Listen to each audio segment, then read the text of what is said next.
All right, so here's your lesson on flipping learning. And really the whole point of this assignment is just getting you used to going through the motions, understanding how to access your homework, and then hearing my voice, hearing the lesson, knowing the pace of the lesson, and just a couple key pieces of information. If I speak too fast, you can always pause, you can replay, you can rewatch. A suggestion I sometimes make is that you, first time around, you do a lot of pausing, you do watching and pausing and writing down, and then maybe watching it a second time, full all the way through, with your notes finished in front of you, and it'll make so much more sense. So I know that's a stretch for some of you, but it really would help you understand the information. So I'm just going to go quickly through the outline here, and what I want you to do as we go through that is to take the notes accordingly. So flipping is, just like we watched in the video in class, switching or flipping where you do your classwork and where you do your homework. So in a traditional setting, we usually take notes and go through the outline of notes in class, and then I assign you problems to do. In a flipped classroom, we're going to reverse that. And so you'll watch the notes, take notes at home from the computer, and then in class, you'll be able to work on assignments where I'm there to help you. Really, this whole concept of flipping the classroom really wasn't made possible until we had the streaming of online and Wi-Fi and the accessibility of these videos almost anywhere. So in class time, these are some of the things that you can expect. We'll discuss the lesson, and then we will do examples together at times. Sometimes when I give you an example problem to do, I find that you're all making the same mistake. Usually I'll give you one problem to try from the homework. It's your first attempt at it. It's okay if it's wrong. It's just I get to see your thinking. And so we can do those together and bring it back together as a group, or maybe some individual, depending on what is needed at that time. You're going to have time in class to work on the assignment. I'm not saying that you'll always finish, but there's a good chance that if you use your time wisely, you can finish the assignment and even start your notes on the next lesson. I will tell you, though, when you do work on the assignments in class, that the expectation is that you get 100%. And so if there's anything that's wrong, I will make you go and fix it. So it is to your benefit to ask questions and make sure that you do understand what's going on, because otherwise you're just going to have to go back and correct those mistakes. And it ends up taking twice as long to do the homework if you just would have taken your time the first time rather than rushing through just to get through your notes.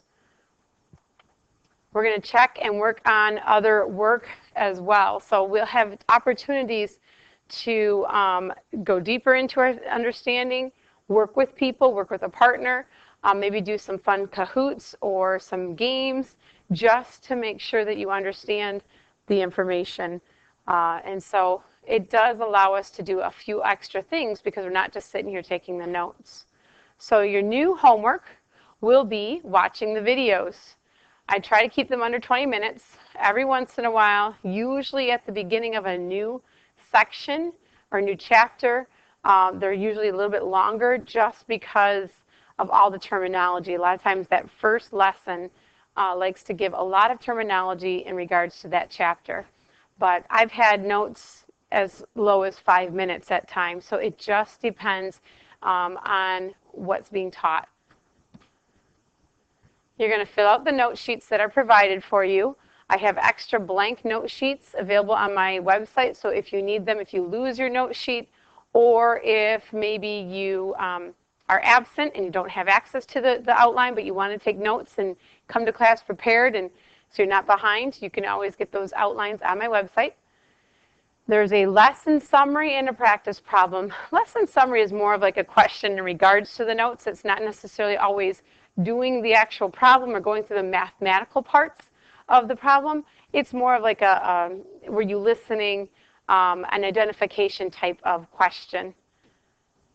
And then finish any problems from class. If you have extra homework, if the night before in class you did not finish the assignment within the class period, you'll be expected to finish that at home. So that does happen at times. Again, sometimes that just depends on the lesson, or sometimes that just depends on your use of class time.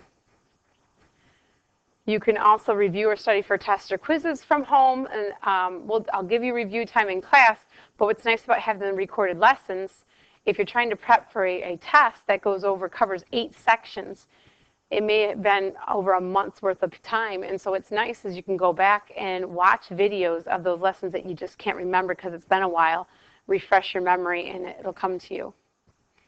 So your responsibility is to watch the lessons and I check them daily. Be organized, rewatch, or get ahead. Sometimes if you have a band festival, or maybe you know you're going to have a late game, I had kids watch 2 videos in a row because they knew the next day it was going to be a little tough. Golfers out there, if you're on the golf team, they miss a lot of school in the spring, and so you have to be organized. Complete the work and problems that I assign, and then participate in class. There you have it. So what I have at the end of each lesson, it looks just like this, is I usually have a box here, and I'll click on it, and your lesson summary will appear. And in the other box is your practice problem. So you show all your work in those sections.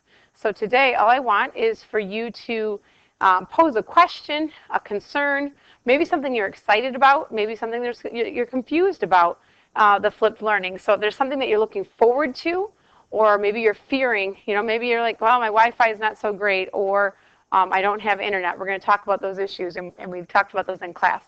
And then I just need a parent or guardian signature over here stating that you did, in fact, fill this in.